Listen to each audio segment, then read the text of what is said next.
Hello guys, it's been a while. Welcome again to my YouTube channel where I talk about a bunch of stuff. So, welcome you guys again. Radiohead.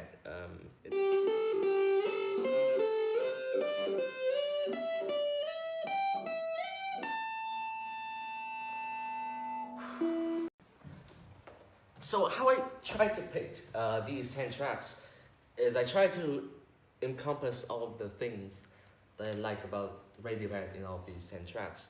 Of course, they are my personal favorite, but also I would also like to cover their progression over the years. Like Radiohead is so excellent in so many unique ways that I want to at least show how good they are through these 10 tracks that I'm going to talk about.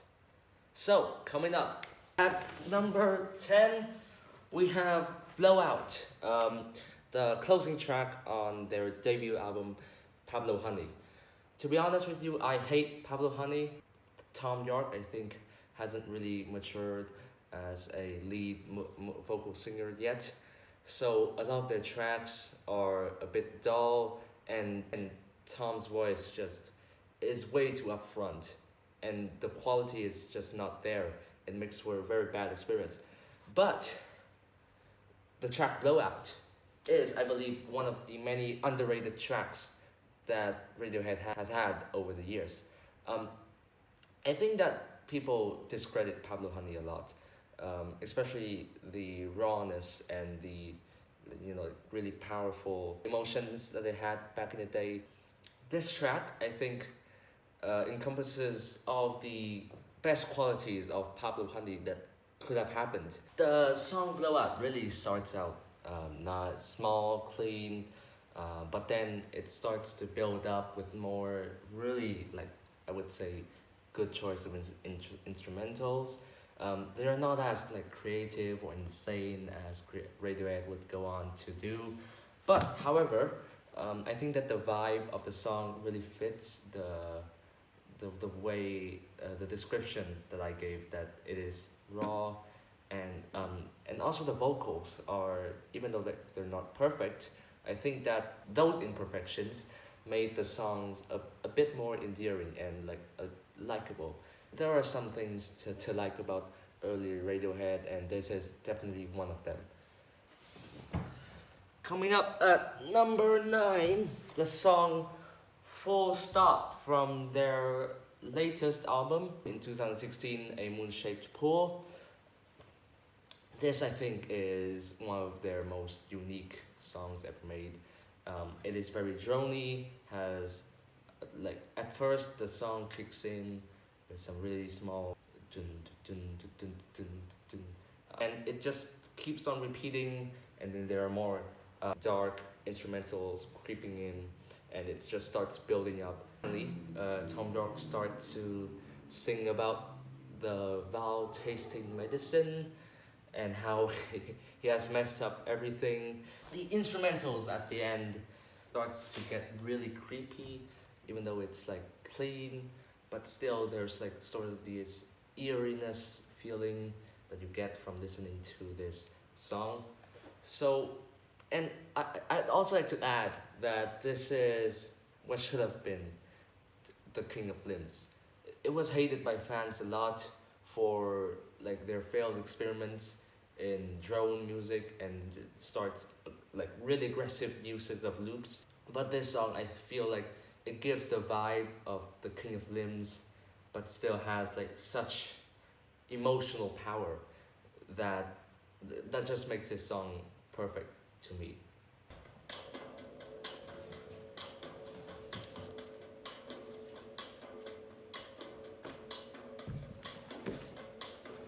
And at number 8, a very recognizable song, There, from the album Hail to the Thief.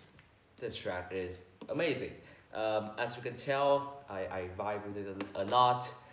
The drums at the beginning, as you guys just heard, it's just amazing. It is distant in a way, the way that they use the sound of the drums. I guess I could call them drums.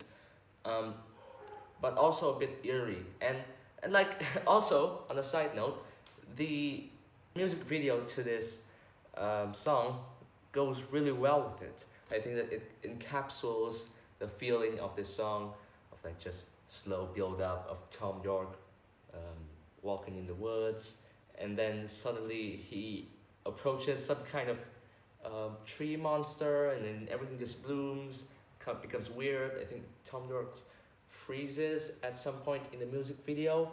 That is also kind of what happens in song. It starts off really slow, and then it just starts to build up with more interesting instrumentals, and then some really distorted guitars. Guitar lines are simple, but it does create a very, I'd say, interesting atmosphere around this song. And I don't know why not many people talk about They're There. It's just so unique and out there that I believe that you guys need to listen to it in order to understand, or just at least get what I am talking about. Moreover, Tom York's lines of like, "There's always a sound," it's just so beautiful. And the seventh track on this list, Kid A, the title track of their left field revolutionary album Kid A. The song, it's just so weird, but at the same time so beautiful. If you've listened to the song, you know what I'm talking about. I don't think there are many musicians in the world that are able to make such a beautiful landscape with just one note. It makes me feel like I'm in a field of sunflowers. It fits the motif of the song too. I think that what the band said is that Kid A is a track about the first artificial human being born in the world, and it it makes me feel like I am experiencing birth itself in a way by listening to Kid A. I guess I should also talk about the first leg of the track, about these weird robotic noises that Tom York makes. My interpretation of them is that those are the first few lines of thought that the artificial human has.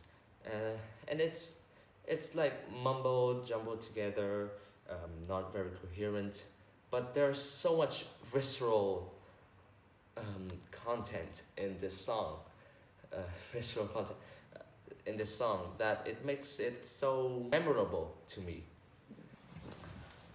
The next track I'd like to talk about is one that is, I think that has a lot of, has its place here, mostly because of my personal enjoyment of it and my personal experiences. Subterranean, Homesick, Alien. I don't know how this track from OK Computer manages to create such a vivid scene in my head. I could almost imagine myself walking down a suburb on a sunny day, and I can almost hear the sun through the sound of the guitar lines that open up Subterranean, Homesick, Alien. And moreover, I think the content and the lyricism of the song is very interesting as well. It talks about this man who wishes to fly high in a UFO over everybody else to make everybody less uptight. But it turns out he himself is the person who is uptight and overly serious and has a really narrow view on things. This song adds so much value to the album OK Computer with its themes of like isolation and like thinking too highly of oneself. I just find those kind of ideas very interesting. I get overly cocky sometimes, and sometimes it turns out I am the person who has a narrow views on things, and it turns out that I am the wrong person in a subject matter. So this track just resonates with me a lot. And coming in at number 5, 2 plus 2 equals 5. Tom York is a mathematician, truly one of the geniuses of the 21st century. This track, I think, is one of the best opening tracks to any album ever. They just bust in with so much energy and aggression and almost anger towards the system that they were living in under the time. The song is about criticizing the many aspects of the capitalistic society at the time, and also the Bush administration. The title itself, 2 plus 2 equals 5, tells us about how we're being lied to, that truth is being bent in a way that fits the person that is being depicted in the song, someone who is like, who likes the attention, who believes that January in April showers. All of these lyrics are Tom York trying to say that people are being lied to at the time. Moreover, this is just such a catchy track. The guitar lines are impeccable, and the way Tom York just sings, "Oh hail to the thief, oh hail to the thief," over and over again, really paints a bleak picture of how desperate the situation has become. Body Snatchers opens up with some very distorted guitars. Tom York starts singing about how he does not understand what it is, and more lines such as I have no idea what you are talking about. It really paints a picture of confusion that people at the time were experiencing because they are at the start of the 21st century. In Rainbows was made in 2008. Many people were still new to the internet. There were so many new information and new opportunities that are given to them that they don't know what to do. And this song really encapsulates that. But it turns that confusion in a way into some sort of like a sort of bliss, but at the same time aggression. And then the song continues building up. Tom has more lines about confusion, and then it just starts to drop, and then everything afterwards, everything just becomes clean, and it's a sort of motif that In Rainbows relies a lot on. It drops and everything just becomes almost, it feels like watching rainbows for the first time, for lack of a better words. And like the album cover for In Rainbows encapsulates this so well. Every single time that a track hits the second leg, especially Body Snatchers, but you just feel like you're watching the album art happening in real time. It's just magical. I cannot add any other words. Really like to help you, man. I'd really like to help you, man. You know what that is? That is the third ranked song, Optimistic, on the album Kid A. Now, in such a bleak album that is so left field, Optimistic is a track that breaks the very left field rhythm of the album Kid A. It's still very atmospheric. It's still very weird, but it incorporates the Kid A elements, as I would like to call them, into the traditional Radiohead rock elements so well that I think it almost encompasses everything great that they have done up until the year 2000, which is when Kid A dropped. Almost when I listen to the song Optimistic, it almost feels like Tom York is standing on top of a snowy mountain, shouting down the words to Optimistic, and the entire sound just wraps around me in such a cold, distant way, but at the same time, so optimistic. No, it's not optimistic. It's sort of like a faux optimism that Tom York is sarcastically singing about. There are so many contrasting emotions that this song arises in me.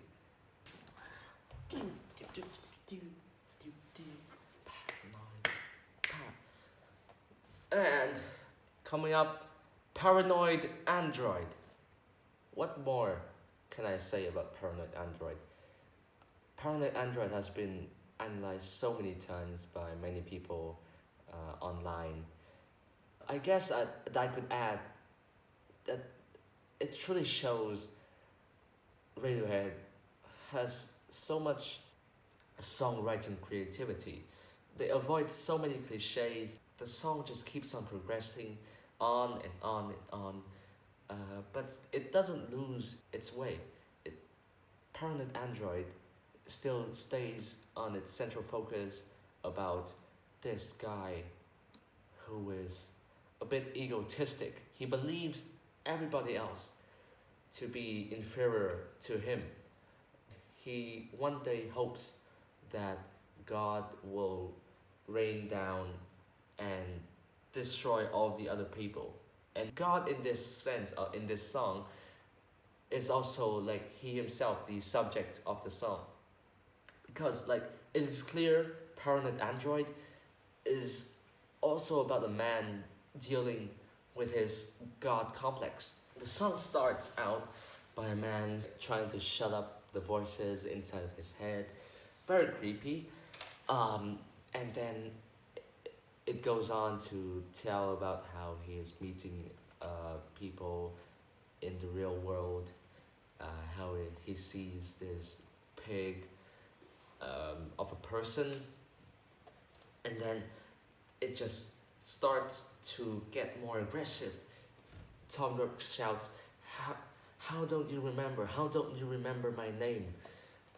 Because in his mind, he believes that he doesn't care about these people. These people are unimportant, swines, bugs to him.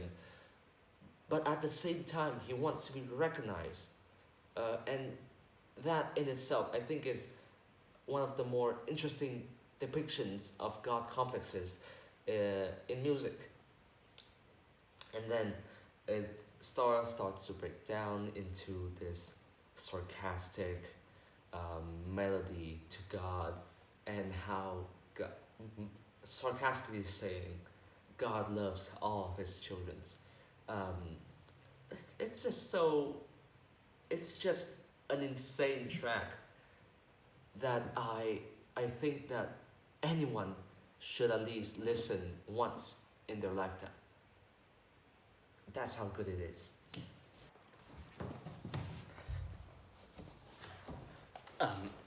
Wow. Just okay, guys. I just listened to the track. Okay. My favorite Radiohead track of all time is All I Need, on their studio album In Rainbows. Oh, I just listened to it again and oh my god, it's just insane. The composition of the track, it's beautiful. The way that it uses white noise to convey the feelings of obsession towards this ex-lover or this unrequited love that Tom York was having. Truly, this just in 4 minutes, Radiohead is able to do so much. All I need is a track that is so mature in dealing with love. A lot of the times in other songs, you would hear about how much one person loved another, and that would be perceived as a good thing, and most of the time it is. But Radiohead has such a mature and much more depressing spin on the trope of how loving someone too much can be like. I'm in the middle of their pictures. You are all I need. Those are lines that just touch me so deeply. And then after all of those white noises in the middle of the track goes by, it it is just pure bliss afterwards. But all of that, Tom York is singing about it's all right, but it's not. Tom in the main character of this track he's definitely not all right. I think that the best way to describe the experience is imagine the In Rainbow's album art, right? Yeah, that is my head after listening to All I Need. It's that good of a track. It blows my head up into rainbows. Oh my god. So I think that's it, guys. Those are my 10 favorite Radiohead tracks. Of course, I've skipped many tracks from other. If you guys have any other ideas about other videos that you guys would like to watch, just comment down below. And if you disagree or agree with any of my picks, also tell me. I would love to hear. That's it, guys. I apologize for not having the best description of some of the songs. This video is just mainly me gushing about how much I love Radiohead. Thank you guys, and see you guys soon.